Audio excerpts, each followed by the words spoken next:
You wake up. Your eyes open to the soft glow of your phone screen. Almost instinctively, you reach for it. Quick check. Messages, notifications, social media updates.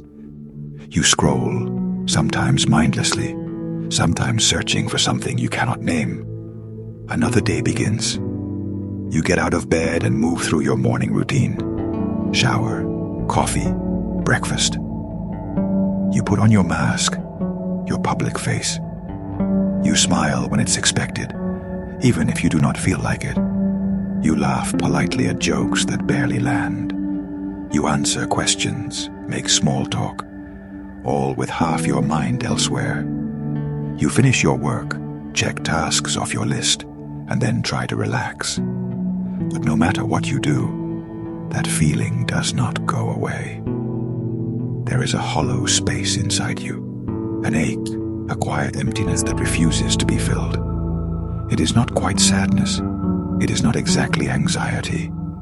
It is a vague, persistent sensation that something important is missing. And the strangest part, you cannot even put a finger on what it is. Why do you feel this way? What is this emptiness? Carl Jung, the Swiss psychiatrist and founder of analytical psychology, believed he had an answer. Jung understood that this creeping feeling of emptiness is not a sign of personal failure or weakness. It is not because you lack motivation or ambition, nor is it simply a symptom of depression, though it can accompany it. It is far deeper than that. Jung saw this emptiness as a signal from your soul. Now, the word soul often conjures religious images or spiritual mysticism. But Jung used the word differently. To him, the soul was not a religious concept.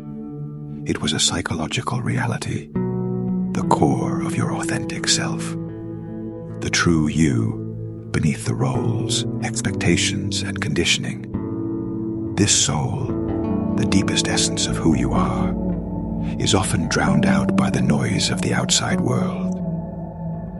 By the time most of us reach adulthood, we have been taught to suppress parts of ourselves in order to fit in. We are conditioned to believe that some feelings, desires, and traits are unacceptable.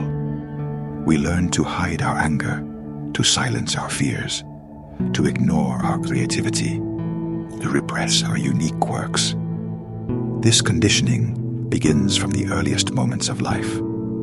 As children, we are naturally curious, emotional, and spontaneous. But society, family, and culture teach us rules. Do not cry. Be polite. Work hard. Be successful. And above all, do not be different. As a result, we start wearing masks, facades designed to make us acceptable and safe in the eyes of others. Jung called these masks the persona, the public self we present to the world. The persona helps us navigate social situations, but it is not the whole truth of who we are.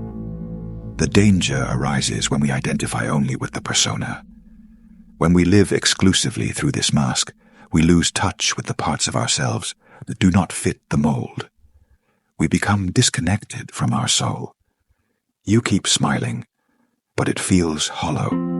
You keep chasing success, but find no lasting joy. You keep surrounding yourself with people, but still feel profoundly alone. Why? Because the real you, your soul, is not being expressed. It has been pushed aside, buried in the shadows of your psyche. Jung's theory reveals that everyone has a shadow self, the unconscious parts of our personality that we deny or reject. This shadow contains not only our fears, anger, and jealousy, but also our hidden desires, creativity, and potential. The shadow is the part of you that you don't want to show to the world, or sometimes even to yourself. Modern society encourages us to avoid discomfort at all costs. We fill our lives with distractions, social media, binge-watching, shopping, substances, workaholism. Anything to keep the painful silence at bay. But Jung warned that this avoidance only makes the emptiness worse. He said, people will do anything, no matter how absurd, to avoid facing their own soul. When we refuse to confront our inner selves, the soul's voice grows louder, manifesting as anxiety, depression, burnout, or that constant feeling that something vital is missing. It's no surprise, then, that in a world obsessed with achievement and appearance, so many people feel lost. You might look successful to the outside world, but inside, you feel fragmented. You might have friends, but still feel disconnected. You might have everything you thought you wanted, but still feel empty. Jung draws a clear line between being successful and being whole. Success can be shallow. It is measured by external standards. Wholeness is deep. It is about integration and authenticity. Being liked by others is not the same as being true to yourself. Having many connections is not the same as feeling truly connected. This is why so many people suffer from existential emptiness. Your soul, Jung says, is trying to call you home. It is beckoning you to look beyond the surface, beyond the persona, to the depths within. This journey requires bravery, because it means stepping away from the distractions. It means looking honestly at the parts of yourself you have hidden. It means embracing vulnerability and uncertainty. But it also means discovering your true self, the person you were always meant to be. So, how do we return to the soul? How do we heal this gnawing emptiness that feels like it is swallowing us from the inside? Carl Jung gave us a powerful answer, a process he called individuation. Individuation is not about becoming someone new or perfect. It is about becoming whole. It is about reclaiming the parts of yourself you have lost or pushed away. It is about integrating the light and the shadow, the accepted and the rejected, into a single, authentic self. Jung believed that every person carries within them a hidden self, often called the shadow. This shadow is made up of all the feelings, desires, and traits we have denied or disowned. It might be anger you were told was bad, jealousy that made you feel ashamed, fear you tried to hide, or even your deepest dreams and creative impulses that seem too risky to pursue. Think about it. From childhood, we are taught to suppress certain parts of ourselves, to fit in, to be good, to be accepted. We learn that some emotions are dangerous, like rage or sadness, so we shove them deep inside. We convince ourselves that we are only what the world tells us we should be. But Jung warned that this denial is dangerous, because the shadow does not disappear when ignored. It only grows stronger in the dark. Eventually, the shadow bursts out in unexpected ways, through anxiety, depression, addiction, or self-sabotage. It can appear as sudden anger, unexplained sadness, or feelings of emptiness and meaninglessness. This is the soul's cry for attention, a demand that you stop running and start listening.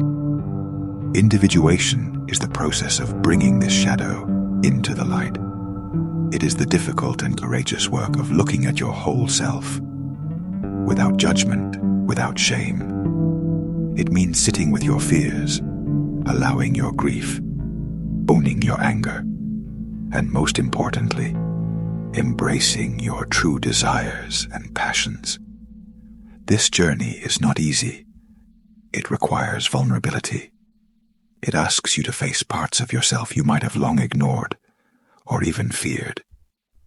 But it is only through this integration that you can become whole. Jung believed that healing happens not through rejection or denial, but through acceptance and integration. Imagine your psyche like a garden. The persona is the neat, trimmed flower bed you show to others. Tidy, pleasant, safe. The shadow is the wild, overgrown patch of weeds and untamed plants hidden behind the fence.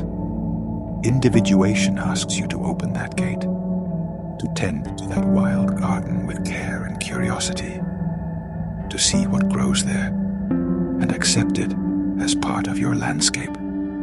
As you begin this work, you may find your life changing in unexpected ways. Perhaps you will rediscover creative passions you abandoned, painting, writing, music, or any form of self-expression. Maybe you will recognize old wounds that still cause pain and begin the slow process of healing them. You might start making different choices, saying no when you mean no, setting boundaries, or seeking deeper relationships. Jung also encouraged paying attention to dreams. He believed that dreams are the language of the soul, symbolic messages from your unconscious mind. Through dreams, your soul tries to communicate what your waking mind may be ignoring. Symbols, metaphors, and emotions in dreams can guide you on your journey of self-discovery.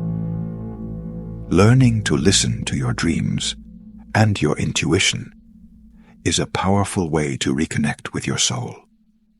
Jung's work reminds us that we are complex beings, full of contradictions. We are not simply good or bad. We are a mixture of light and shadow, strength and vulnerability, joy and sorrow. Accepting this complexity is essential to living authentically.